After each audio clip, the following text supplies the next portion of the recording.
and welcome to another episode of the Crafty Beer channel. Welcome to a beautiful day in Sydney, getting a bit nippy. I know I keep saying it. I'll stop saying it when it's not nippy. Anyway, what have I got for you today? I have got Blast from the Past, another Dainton. Now, I was going to say supplier Luke, but is Luke like my drug dealer or something? Dealer Luke? I don't know. Anyway, he did supply this in the original pack, and he's cursed me. He says, one of the beers that I whinged about, that it was over-carbonated there a while ago. He says, well, if it takes you 6 months to drink the bloody beer, then it's probably going to have issues. So I apologise, Luke, I apologise. Yes, this is another one that's been sitting too long. What do? I'm only a mere man of one mouth, okay? So I'm trying to get through the beers. And as I've said previously, I do have another pack from him. And this is from the old pack. I almost held on to it till the good weather came back because it's a Pilsner. I really want to enjoy a Pilsner in the nice weather. But it is what it is. I'm going to crack it open. We're going to have a go at it because he said, I think he was reckoning that this was his best beer in the pack. So we're going to do it. Anyway, that was a lot of jibber jabber. Dainton, what do we got? I've done it before. I'll pull the notes in here. I don't want to go into it about my whole confusion about this being a far north Queensland or whatever. Yeah, I have no interest now. I don't understand Australia, so don't pass any remarks. But I'll just say that it's named after the owner, Dan Dainton. When did he start? He started brewing back in 2008, but opened the brewery in 2013. So going a while. And I drank two of his beers before, the Blood Orange Juicy IPA and the Jungle Juice Hazy IPA. Spectacular. They were spectacular beers. I absolutely highly recommend them. So when Luke is saying that this one was his favourite out of the pack, I mean, that's a big, big call. So let's get on to it, right? So what have we got? Pilsner. Now we're talking Dean, right? This is Dean's style. 5.6, bit of a stronger one, but 5.6 is still acceptable. And of course, they've taken a little bit of liberty with it. It wouldn't be your traditional German or European Pilsner as such, I would say. I'll explain why in a second, but look how good that looks. Beautiful head. I'm so chuffed with this glass, by the way. Thank you, parents, for sending me a perfect glass that allows me to pour an excellent beer, smash it in a bit, and get that right head on it. So well done, parents. What have we got? It has got New Zealand Cascade, Ella, and trouble with the pronunciations here, but we'll give it a go. Motueka. It's a Kiwi hop. I'm sorry. I apologise to anyone from New Zealand who has just heard an Irishman try to pronounce something. My apologies. IBU's 30, so it's a little bit, a little bit higher, but what do you do? Anything on the can, what have we got? A celebration of Australian and New Zealand hops, brewed with Peacherine, New Zealand Cascade, Ella, and that word.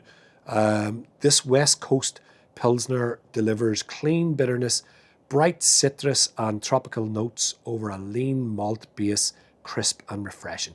That's why I say it's not like your German or European Pilsner, because they don't have that fruitiness in them. But hey, we're in Australia, and this is what I drink. Oh, it does not smell like a Pilsner, I'll tell you that. It does smell fruity, which would say to me straight away that it's more like a pale ale. However, I would assume what they're going for here is the cleanness of a Pilsner or your lager type beer with a little bit of that fruity refreshingness in there. Anyway, stop gibbering, Dean, and go and taste it and see what you think.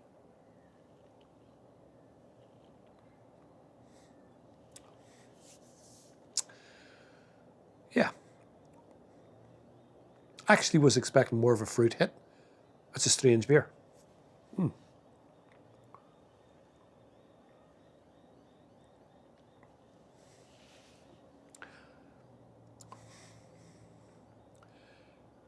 Yeah, it's nice. It's like, I don't know how to describe that. It's my job. Do you know what? That is so... I don't want to insult it. I was going to say it's almost like a cheap craft, where it wants to have flavour and it doesn't have a lot. But I think it's confused. I think it's a Pilsner, so it shouldn't be blowing me away with flavour. It should be a crisp, clean beer. But then you've gone fruity, you've chucked in all these hops, and yeah, it's a bit confused.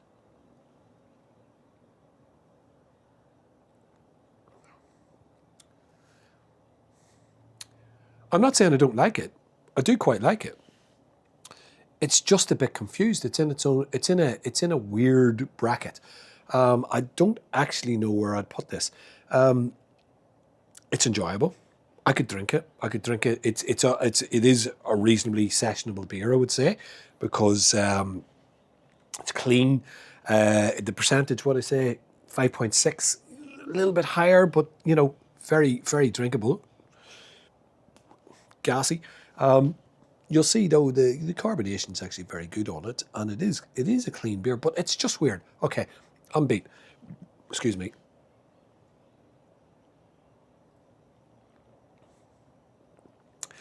I love Pilsners. One of my favourite styles. I say that in every video. But I will say that what you like about a Pilsner is how it is. It's just that clean, crisp, straight up beer.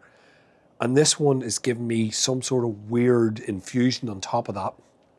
The hoppy infusion, which is not terrible, but just mixing up the beer. I'm beat. I don't know how to describe this one. Sorry, it's got me. So I will reach out again. I'll say, guys, you've had this beer. Most of you have had it in the pack. What did you think of it? I'm not saying I don't like it. I'm saying it's like a very, very mild pale ale. That's what I would say. That's almost a bit lagerish as well because of that crispness. Very confusing. Weird. They tried something different. It's not atrocious in any way. It's a good beer, and you'll see my rating in a minute. I'm still thinking about it. But I'd like some comments. I'm confused. What did you think of it? Did you think it was? Do you think it was a good beer? Actually, it says drink different. Well, definitely I did. Definitely drinking different. As you can see by going down, it ain't terrible, but I'm just surprised.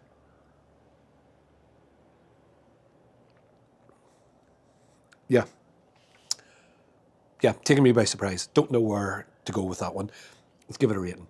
I'm going to say, giving it Dino's out of 10, 6. Yeah. Yeah, 6. I'm going to put it on a 6. It's not atrocious. And if you sat me down and said, Ding, you're going to drink all night on this for free, very happy man.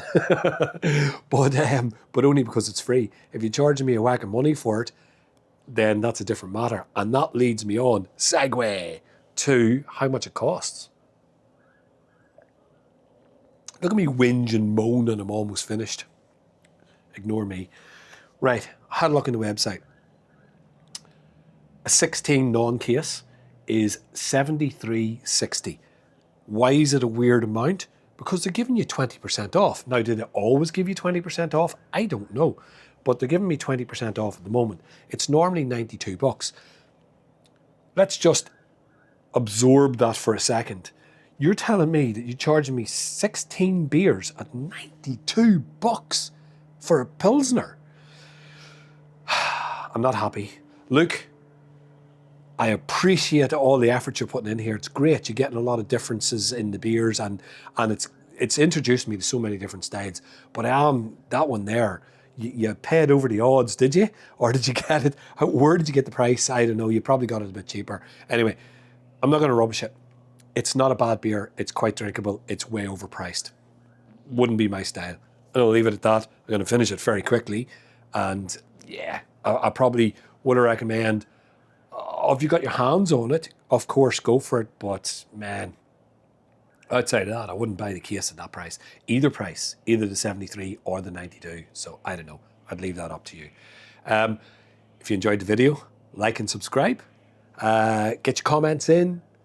Reach out. Talk to me. Give me some good recommendations on a Pilsner that I can pull in there and get some reviews done. But I didn't put the lights on, and I'm about to go in the darkness here, and I can see that, it's getting dark. I might have to brighten this one up a bit. Anyway, let's leave it there. I'm going to go Slainte. and a very confused Slán.